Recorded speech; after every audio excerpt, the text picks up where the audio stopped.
That voice in the wind says no. The Holy Spirit told me it's not for me. Hell no. Well, hello there, beautiful people. Welcome back to my channel. I hope you are doing well. We're currently in my closet because I want to share the things with you that I will never be buying into ever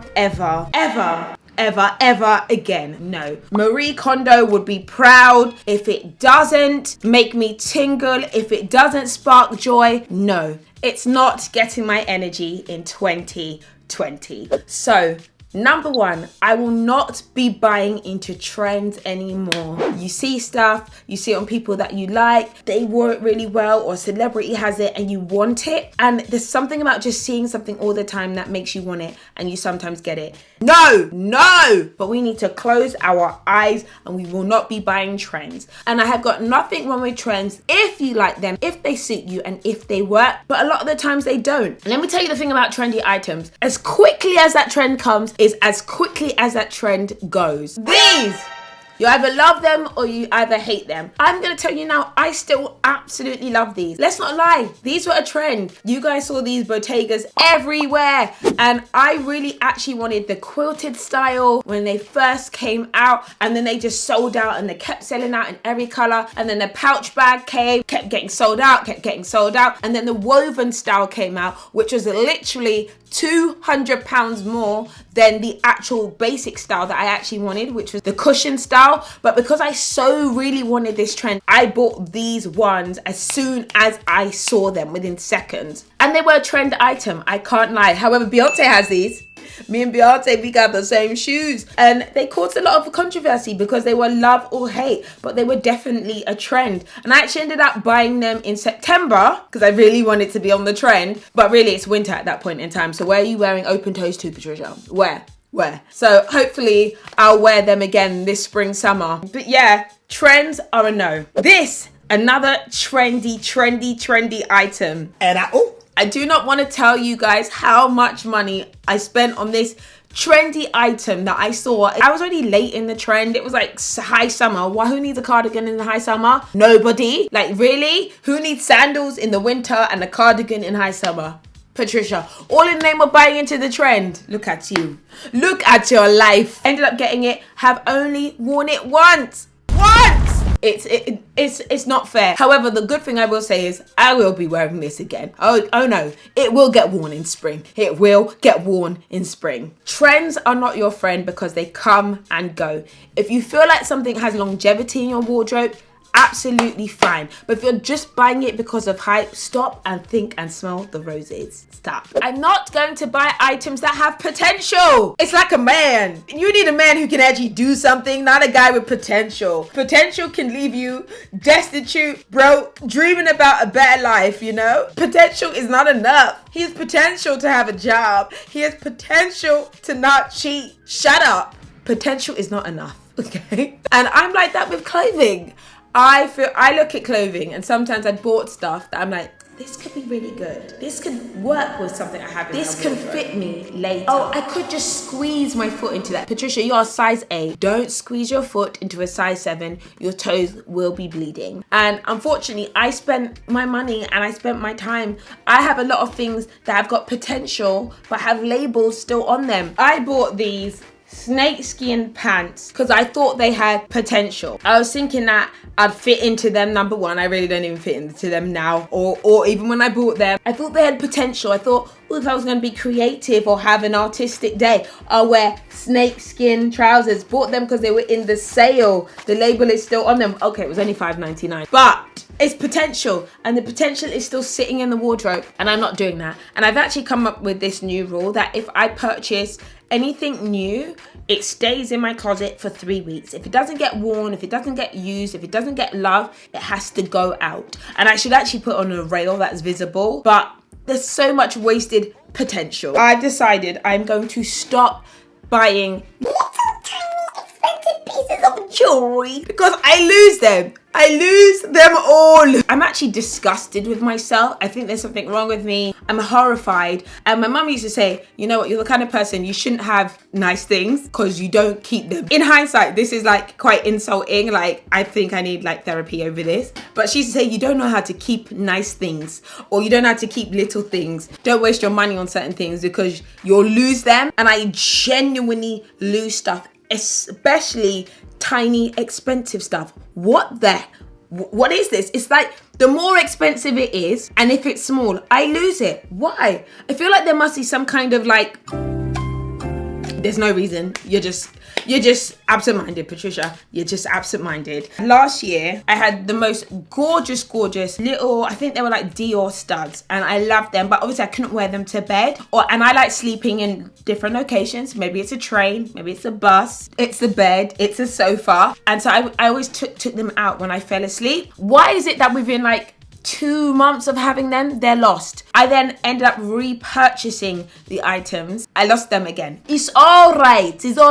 You don't need them. They were not for you. I'm not gonna do it. I don't mind buying little jewelry, that kind of thing. But I think nowadays I just have to be wise in my decision making. Currently not wearing my wedding and engagement rings thanks to water retention and swelling. I thought I lost them. Lucky enough, my husband has kept them nice and safe for me. Yeah, I can't lie, I'm really bad with small little things. And for me, chunky jewelry, chunky accessories all the way. So I'm going to stop doing my Amazon binges. I have Amazon binges. I see stuff, I put it in my cart. I think I need it. I feel like it's going to make my life better from an organizational perspective. I think, oh, I've not seen that before. Oh, I've not tried that before. Do you even need it, Patricia? This was a great Amazon purchase. You guys have seen that I love this. This is an Amazon goodie that works. I have bought a lot of tat on Amazon, and I won't be doing that again. For some reason, I keep buying acrylic storage. Patricia, why? I keep finding little boxes, little storage pouches, all these little things that I want to use to organize stuff in that actually never makes me more organized because I don't put the thinking behind what I actually need. Is it actually something you need? Is it going to make your life any better? If the answer isn't the answer you need it to be, then the answer is take it out of the cart and stop. There is some amazingly useful stuff on there, but there's a hell of a lot of tat, and I've decided that I have to stop and pause before I actually make Amazon purchases. I'm not doing it anymore. I don't know how many of you guys go wild on Amazon, but it's a real thing. So those days are over. This I feel so just guilty to say, but it's buying stuff I already have. Now I might have it in a slightly different style or a slightly different color, but the principle remains the same. I'll explain this in terms of my totes. I bought, oh, there's stuff in here. I bought like the Dior tote, right? And oh, thank God I didn't buy the other Dior tote that had, you know, Dior all over it. That was a trend that just got a bit rinsed. But yeah, say I bought this tote, right? Love this tote. Love this tote. Wear it all the time. I see me wearing this every single summer. See this on vacations. I see this abroad. I have dreams and visions for this tote. Loved it so much that clearly I decided to go ahead and buy another tote. We have another tote. Now, they're not the exact same item, but the principle of the bags remains the same. They're both bloody totes. They're both totes for wearing on holiday. Now, do you need to take different totes on different vacations? Highly unlikely. Do you need a Dior one and a Louis one? I'm gonna be really honest with you. The answer is absolutely no. And yes, I buy stuff because I'm like, I like it. Mature people don't do that. Mature people make calculated decisions. And so, as much as I love my bags, I love them. I think I'm gonna do a bag video. If you wanna see a bag video, give this video a thumbs up. But I feel like becoming a mature person is realizing, you know what, you have something like that already.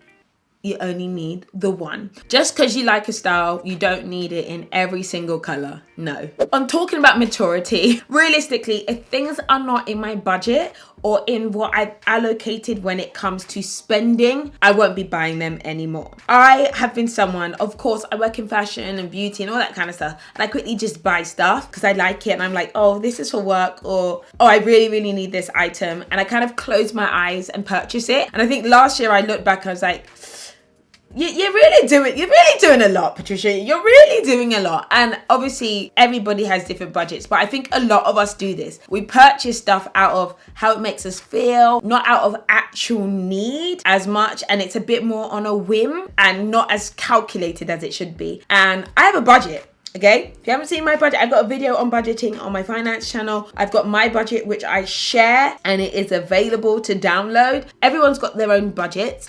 I've allocated around £200 a month to spend on clothing and fashion and that kind of thing, right? From a personal perspective, that's a high budget for some people. That's a low budget for some people. But it means that if I something I really want, expensive or something, I can pool it together and buy it 3 months later. I actually want to do a thing where I do no spend for a month and see how it goes. It's hard for someone like me, I know. First world problems. Don't be mad at me. You're watching a channel about fashion and makeup. So oops, I'm sorry. But yeah, if it's not in my budget, I'm not going to be buying it anymore. This one is the worst thing. It's repeats. Having gone through my closet, having seen how many white shirts I have in my closet is actually ridiculous. I love a white shirt. Who doesn't love a white shirt? And I've got black V-neck tops that do this as well. And I've got blue jeans that do this as well. For some reason, and I think this must be psychological, we're comfortable with a certain style and we end up with loads of them. It doesn't matter if the lapel is 7 centimeters longer than my other shirt with the lapel. Oh, I love the way this drops on this part of my body here on this shirt. It's a white shirt at the end of the day, Patricia. Tie it up, unbutton it, tuck it in, put a blazer over it. There's no need to have 14 white shirts. And you might look in your closet and realize that you've got a ton of repeats. You might be online browsing right now looking at a white shirt or that piece that you have so many of and thinking, actually, I don't need to get this again. I've also found that when I buy a new piece, and sometimes it's styled with a piece that I already have in my closet, I'll buy the item it's styled with versus actually just finding the item that I have to style it with. Not anymore. Terrible. I won't be making that decision again. I've got enough white shirts to last me a lifetime. Till they got holes in them, till the thread is popping off, I'm not buying a new one. No. The last thing, and I don't really do this as much to be completely honest with you, bad dupes are a no. Especially if they're a fake. If it's got Gucci as Coochie, it's a no. If the C on the Chanel is backwards, it's a no. If the Fendi's actually Lendy, it's a no. It's not that deep. Fakes are really not that deep. I don't mind a good dupe, so something that is inspired by a style, and I love Zara for doing that, and ASOS is great for doing that kind of thing. And I will tell you now, I've got a lot of inspired by items, but just the fakes that are just terrible. They're actually a waste of money in the long run. You just don't need it. You're better off buying a high quality item that hasn't got any branding or any logos on it, but it's got great craftsmanship over any poor, terrible fake, for sure. And buying stuff that is on sale just because it's on sale.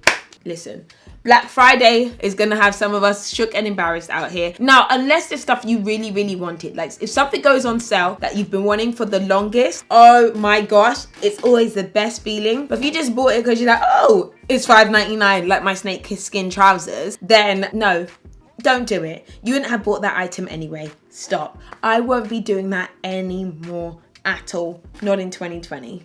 So guys, I hope you enjoyed that video. Those are some of the things I will never, ever, ever, ever, ever be buying again or just using my money on. When it comes to fashion and clothing and random stuff, to be honest. I say this older and wiser, but really I should be wise at this point in time. Sometimes you just can't help it though, but I'm gonna hopefully watch this video whenever I'm about to make a bad decision. And I hope you guys do that as well. Don't make bad decisions. Let's be smart. Let's be as smart as we possibly can be. Anyway, guys, thank you so much for watching. And in the meantime, I will catch you all later. Bye.